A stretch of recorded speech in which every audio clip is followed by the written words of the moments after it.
അടിക്കണവനെ, തീർക്കണവനെ, അവിടെ കൊല്ലണോ?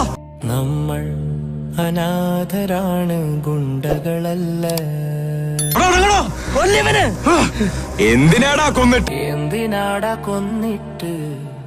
എന്തിനാടാ കൊന്നിട്ട്?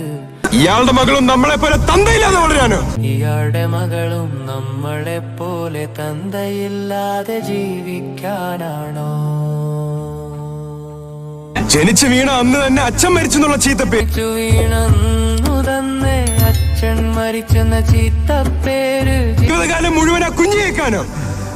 ഇവിടെ തന്നെയല്ലേ അവളും വളരേണ്ടത്? ജീവിതകാലം മുഴുവൻ ആ കുഞ്ഞു കേൾക്കാനോ?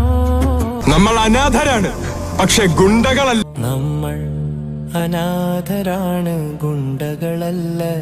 ക്രിമിനൽ അല്ല ആൻഡോ സാർ. നമ്മൾ ഈ നാട്ടിൽ തന്നെ ജീവിക്കും, പണിയെടുത്താണ് ജീവിക്കുന്നത്. ഈ കടലില് ഇവിടെ തന്നെയല്ലേ അവളും വളരേണ്ടത്. നേരും നിറയായി ജീവിക്കാൻ തുടങ്ങിയതാ നമ്മൾ. വിട്ടേക്ക് സാറേ. അനാഥരാണ്, ഗുണ്ടകളല്ല. ഇപ്പൊ തന്നെ ആകെ നാറി. ഒരു കാര്യം പറയാ, ഇനി അധികം പരസ്യപ്പെടുത്തണ്ട കേട്ടോ. കഞ്ഞോടിക്കാൻ വകയില്ലാത്ത കുടുംബത്തിൽ നിന്നല്ല ഞാൻ വരുന്നത്. പിന്നെന്താ, ഉള്ളിന്റെ ഉള്ളിൽ സ്വല്പ കലയുണ്ടായിപ്പോയി. പക്ഷെ ചൂഷണം അതാരും ഇതല്ല ഞാൻ എതിർക്കും. ഇളക്കം വെച്ചപ്പോ കിടച്ച സൗഭാഗ്യം, ഇത് ശനിദശയുടെ ഒടുക്കം കിട്ടിയ സാക്ഷാൽ രാജയോഗം.